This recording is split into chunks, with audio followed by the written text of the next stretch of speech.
Alright, it's going to be a quick bitching video because I'm out here in Minnesota and there's bobcats. And we know why.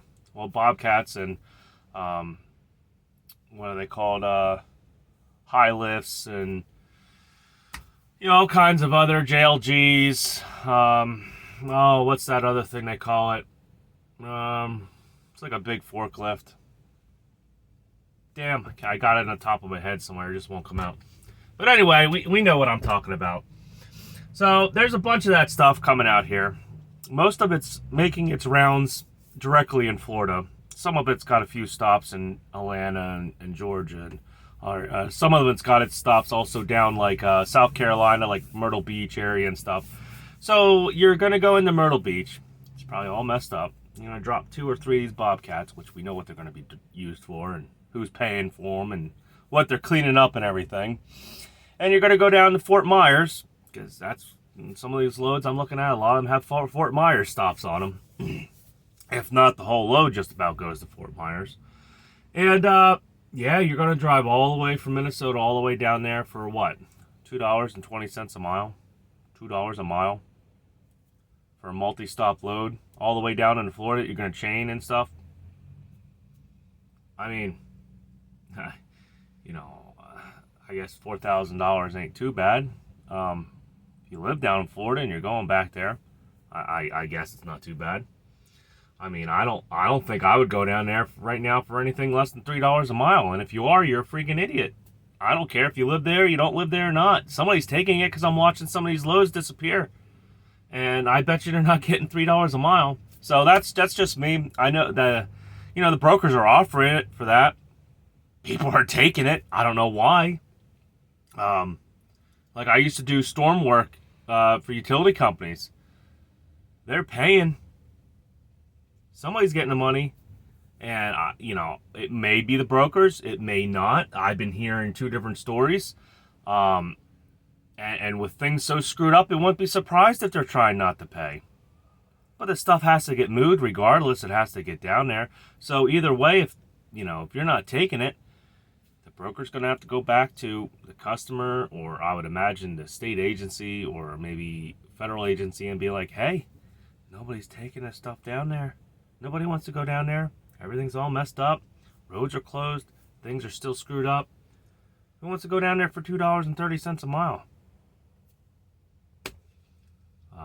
When I used to do utility poles, they would pay us to sit. They would also, worst comes to worst, they would usually tell us where to sit. Like we'd get put with a bunch of other utility companies, so we could go in and they would feed us. They would bring in like, we would have job site trailers. They would have showers, bathrooms. They'd make like a kitchen, like a cafeteria tent they'd set up. We'd have food. We'd go in there. Truck drivers could go in there and eat and everything. We could shower. When things, like that would happen, we got taken care of, and we got paid to sit. I usually made like anywhere between $800 to $1,000 a day sometimes, just sitting, waiting for them to tell me to move a pole or go back and get more poles or whatever. Whether that be,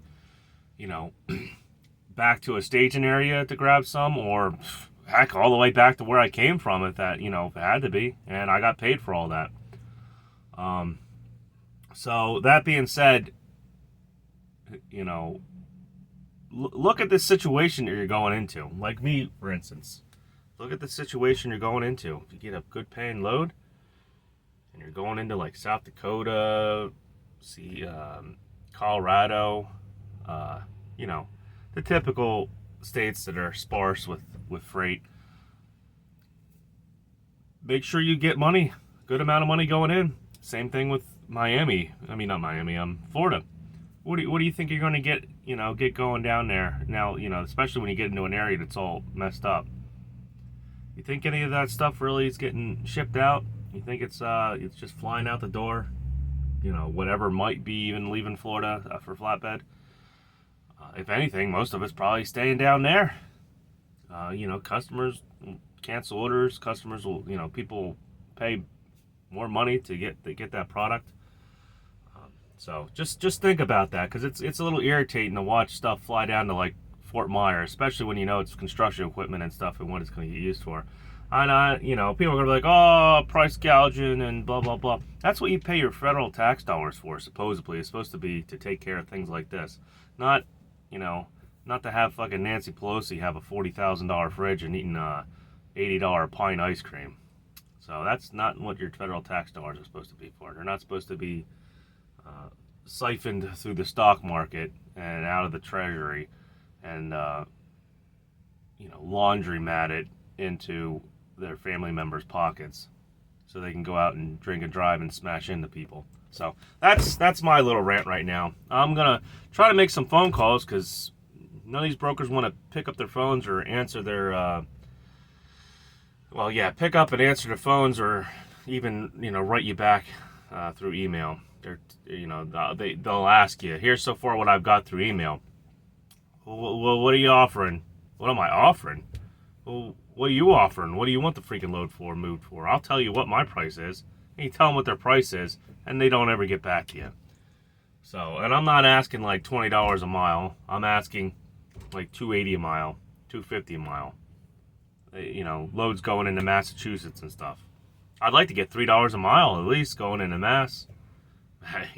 That's my bottom for going up there, and even that's like too low in my opinion. But all right, I'm done ranting. So that's how it is.